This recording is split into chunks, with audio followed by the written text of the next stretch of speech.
अब आपको 18% कम प्रीमियम पे करना पड़ेगा अपने हेल्थ और लाइफ इंश्योरेंस के ऊपर। पहले गवर्नमेंट 18% जीएसटी चार्ज करती थी, बट अब फाइनली गवर्नमेंट ने इसके ऊपर जीएसटी हटा दिया है। यानी जो पॉलिसी के लिए पहले आपको 11,800 पे करना पड़ता था, सेम पॉलिसी के लिए अब आपको पे करना पड़ेगा सिर्फ 10,000 रुपया। लेकिन ये किसके लिए एप्लीकेबल है, ये पूरा मैटर्स को हम लोग आज समझेंगे 4 पॉइंट्स में कि ये एक्चुअली में मैटर क्या है। दूसरा पॉइंट में हम लोग समझेंगे जो लोग पहले पॉलिसी ले चुके हैं उसके ऊपर ये रूल्स किस तरह से काम करेगा। थर्ड, जो लोग आगे पॉलिसी लेने वाले हैं उन लोग के ऊपर क्या एप्लीकेबल होगा। और फोर्थ, मैं आपको बताऊंगा कि क्यों हेल्थ इंश्योरेंस और लाइफ इंश्योरेंस कंपनी आगे चल करके प्रीमियम बढ़ा देगी, पूरा का पूरा पास ऑन नहीं करेगी एंड कंज्यूमर्स तक। तो पूरा जानने के लिए वीडियो को अंत तक जरूर देखिएगा। आइए वीडियो को शुरू करते हैं। तो फाइनली गवर्नमेंट ने अनाउंसमेंट किया कि 22 सितंबर 2025 से कोई जीएसटी नहीं लगेगा हेल्थ और लाइफ इंश्योरेंस के ऊपर। लाइफ इंश्योरेंस में आपका 4 चीज कवर्ड हो जाता है। पहला टर्म इंश्योरेंस, दूसरा एंडोमेंट पॉलिसी,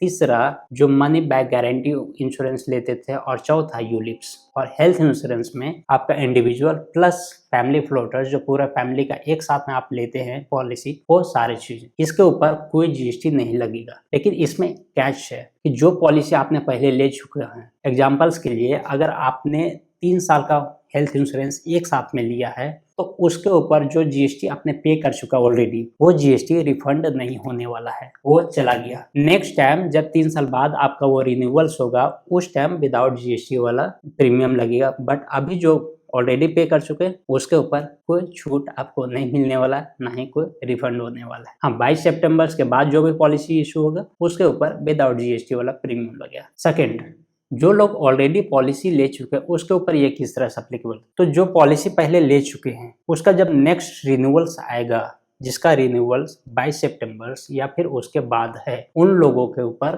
कोई जीएसटी नहीं लगेगा, विदाउट जीएसटी वाला प्रीमियम लगेगा। मैं पर्सनली खुद 25,000 पे करता हूँ हर एक साल अपने हेल्थ और टर्म प्लान के लिए। तो उसमें अब हमें 3800 का बेनिफिट्स होने वाला है ये जीएसटी रूल्स चेंजेस के कारण। आपको कितना का बेनिफिट हुआ ये चेंजेस के कारण, आप हमें कमेंट्स में बता सकते हैं। पॉइंट नंबर 3, अगर आप 22 सितंबर या उसके बाद को इंश्योरेंस ले रहे हैं हेल्थ या टर्म का, तो आपको कम प्रीमियम पे करना पड़ेगा। इसको एक लाइव कोटेशंस के साथ में देखते हैं कि कितना चेंजेस आता है। ये कोटेशन हम 22 सितंबर 2025 से पहले निकाले थे। एज 26 मेल का, वो कवरेज ले रहा है 65 साल तक का, यानी अगला 39 ईयर्स उसको और कवरेज मिलने वाला है। टर्म प्लान है 1 करोड़ का। इस 1 करोड़ का टर्म प्लान के लिए पहले उसको पे करना पड़ता था 13,198 रुपया। सेम कंपनी सेम पॉलिसी, बस डिफरेंस एक देखिए, एज सेम है 26 मेल, कवरेज भी सेम है 39 ईयर्स अगला,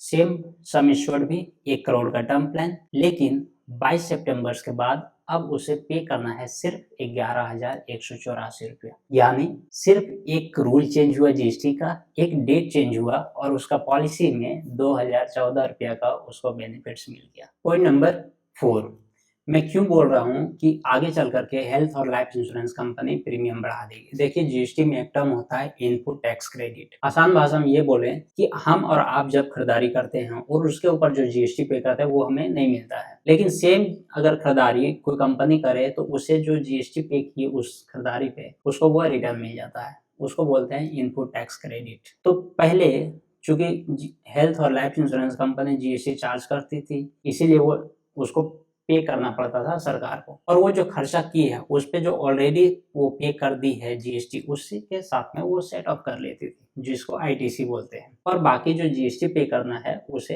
पे करती थी। एग्जांपल्स के साथ में आसान भाषा में इसको समझते हैं कि एक कंपनी है जिसका साल भर में वो 10,000 करोड़ का पॉलिसी बेची, उसके ऊपर वो 18% पहले जीएसटी चार्ज करती थी, तो उसका टोटल सेल हो गया 11,800 करोड़, और पूरे साल भर में वो खर्चा की तो उसके ऊपर भी वो जीएसटी पे की। तो मान लीजिए कि 5,000 करोड़ का खर्चा की और उसके ऊपर 18% यानी 900 करोड़ वो जीएसटी पे की, तो अब उसको सरकार को पे करना है 1,800 करोड़। लेकिन चूंकि पहले वो 900 करोड़ पे कर चुकी है, तो अब उसे सिर्फ पे करना है 900 करोड़ रुपया जीएसटी के तौर पे। तो इसका अगर आप लास्ट में प्रॉफिट निकालिए उस कंपनी का, तो निकलता है 11,800 उसका सेल हो गया। उसमें से वो खर्चा की, जो उसका खर्चा है वो 5,900 करोड़, और जो जीएसटी पे करना है अंत में फाइनली एडजस्टमेंट करने के बाद वो है 900 करोड़। तो उस कंपनी का प्रॉफिट निकलता है 5000 करोड़। ये सिनेरियो था 22 सितंबर 2025 से पहले तक का। अब क्या सिनेरियो है, सेम 10,000 करोड़ सेल, क्योंकि अब जीएसटी चार्ज नहीं कर सकती तो सेल 10,000 करोड़ होगी। लेकिन वो जो खर्चा कर रही है हेल्थ और लाइफ इंश्योरेंस कंपनी, उसके ऊपर तो अभी जीएसटी उसको पे करना है, क्योंकि उसके ऊपर तो जीएसटी हटा नहीं है। तो 5,900 करोड़ ये जीएसटी हो गया। तो 10,000 में से 5,900 करोड़ माइनस हुआ तो 4,100 करोड़ का प्रॉफिट हुआ। सेम बिजनेस पे जहां पहले 5,000 करोड़ का प्रॉफिट होता था, अब 4,100 यानी 900 करोड़ का लॉस हुआ है। तो इस लॉस को रिकवर करने के लिए कंपनी अपना प्रीमियम बढ़ाएगी पॉलिसी का, क्योंकि हेल्थ और लाइफ इंश्योरेंस कंपनी कोई समाज सेवा करने के लिए बैठा नहीं है। अगर आप भी उस कंपनी के मालिक होते हैं या फिर शेयर होल्डर होते हैं तो आप भी यही चाहते हैं कि किस तरह से ज्यादा से ज्यादा प्रॉफिट हो, जो सेम कंपनी चाहेगी। तो इससे पहले कि कंपनी प्रीमियम बढ़ा दे, अगर आपने अभी तक नहीं लिया है तो it is the high time कि अब आपको ले लेना चाहिए हेल्थ और लाइफ इंश्योरेंस। अगर आपको नहीं समझ में आ रहा कि कहाँ से लेना है तो आप हमारे वेबसाइट www.gullakfinance.com पे विजिट कर सकते हैं, या फिर आप अपने नियरेस्ट कोई सेंटर से, कोई ब्रोकर से, उसके साथ में कॉन्टेक्ट कर सकते हैं। आज के लिए इतना ही। थैंक यू, मिलते हैं अगले वीडियो में।